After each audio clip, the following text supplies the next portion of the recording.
Mathieu, tu fais quoi là? Mon contrôle technique sur la purée. Un contrôle technique avec une seule purée?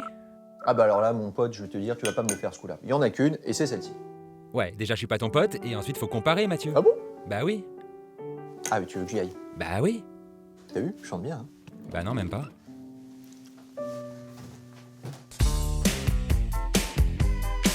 Can't touch this.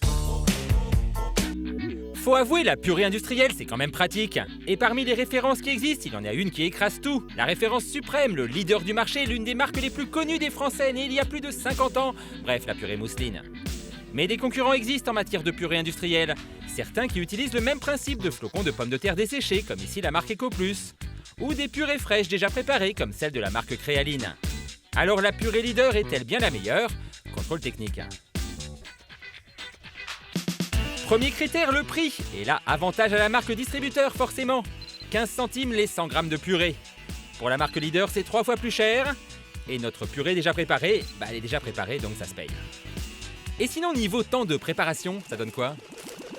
On commence par la purée premier prix. Et on va faire la même chose avec la purée mousseline. Ah, déjà, on peut remarquer que les flocons, c'est plus jaune pour la mousseline, c'est plus palo pour le premier prix, et Césarbi pour la purée fraîche. Pour la marque leader, comme pour le premier prix, le principe est le même. On porte à ébullition du lait et de l'eau avant d'incorporer nos flocons. C'est ton truc, Mathieu, la cuisine, non? Résultat des courses, elle me paraît pas mal. Elle me paraît quand même vachement liquide. On va dire qu'on arrête. Top à 6 minutes et 10 secondes. Bref, un peu plus de 6 minutes pour notre marque référence. Vous allez me dire, la marque premier prix, ça va être pareil? Bah non, parce que la recette change. Pour l'autre, on est à 200 et 200. Dans celle-ci, il y a plus de lait, ce qui veut dire 1, ça revient plus cher, 2, c'est plus long à préparer. Top, on lève les mains. Ah ouais, quand même. 8,02. Évidemment, si vous avez une envie soudaine et irrépressible de purée et que vous ne pouvez pas attendre, la purée déjà préparée, elle les enfonce toutes, question temps. Bah oui, elle est déjà préparée. Bon bah celle-là, pas besoin de sortir le chrono, c'était marqué dessus, 1 minute 30. Voilà, c'est prêt, à table! Bon, elle donne quoi au goût, nos purées Indus?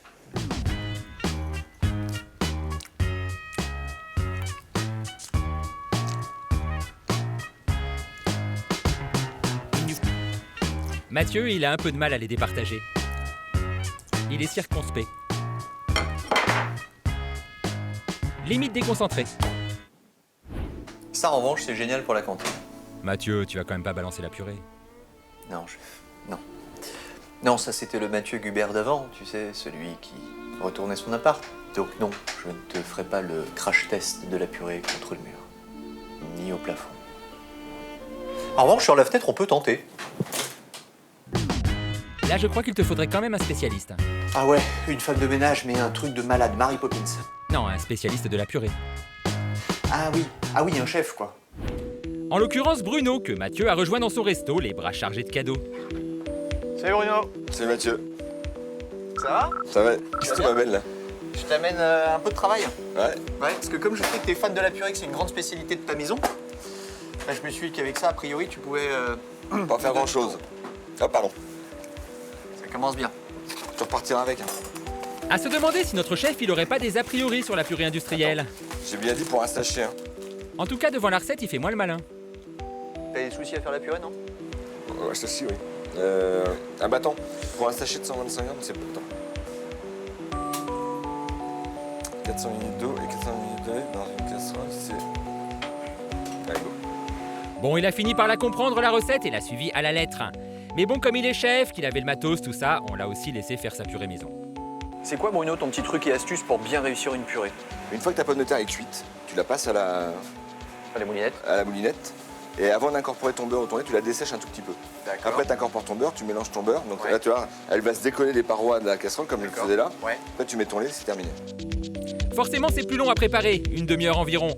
Mais ça peut être rentable sur le long terme, c'est que ça se garde. Si tu la filmes bien, tu la gardes 3-4 jours. Après, forcément, plus tu vas la conserver longtemps, moins ça va être bon parce que les saveurs vont disparaître. Bon, mais nos purées Indus, alors, elles donnent quoi? Notre marque premier prix? Tu la sens comment?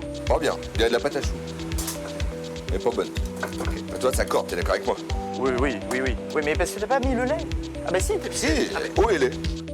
Et la marque référence, c'est mieux?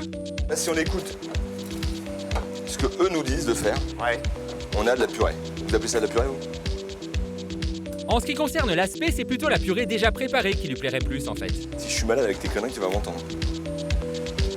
Bon, en termes d'aspect, elle a pas tout à fait la même tête que les autres. Hein. Elle est un peu moins jaune que les autres, on va dire. Ouais. Mais déjà, t'as vu, elle est plus... Elle fait plus vraie purée. elle fait plus vraie purée, limite pomme de terre écrasée. Mais pour savoir si la purée est bonne, le chef a un truc. Pas la goûter, non, ce serait trop simple.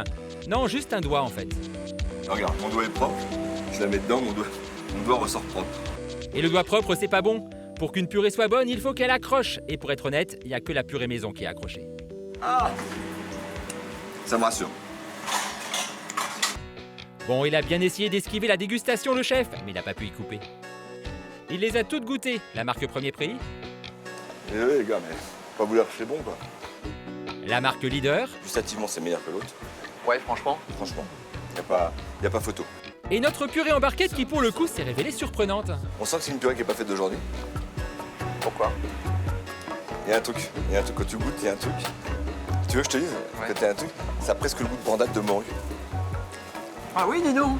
Ah bah je m'en fous, j'aime bien, mais... Mais moi aussi j'aime bien. Enfin, quand t'achètes de la purée de pommes de terre, t'achètes pas de la brandade. Alors, côté contrôle technique, ça donne quoi? Si vous êtes fan de brandade, foncez sur le modèle en barquette. En ce qui concerne la purée industrielle, pour notre chef, aucun doute, le leader mérite sa place de leader. C'est juste que lui, la pimperait bien un peu. Plus de lait, plus de beurre. Est-ce que, sincèrement, c'est totalement impossible de réussir une purée industrielle?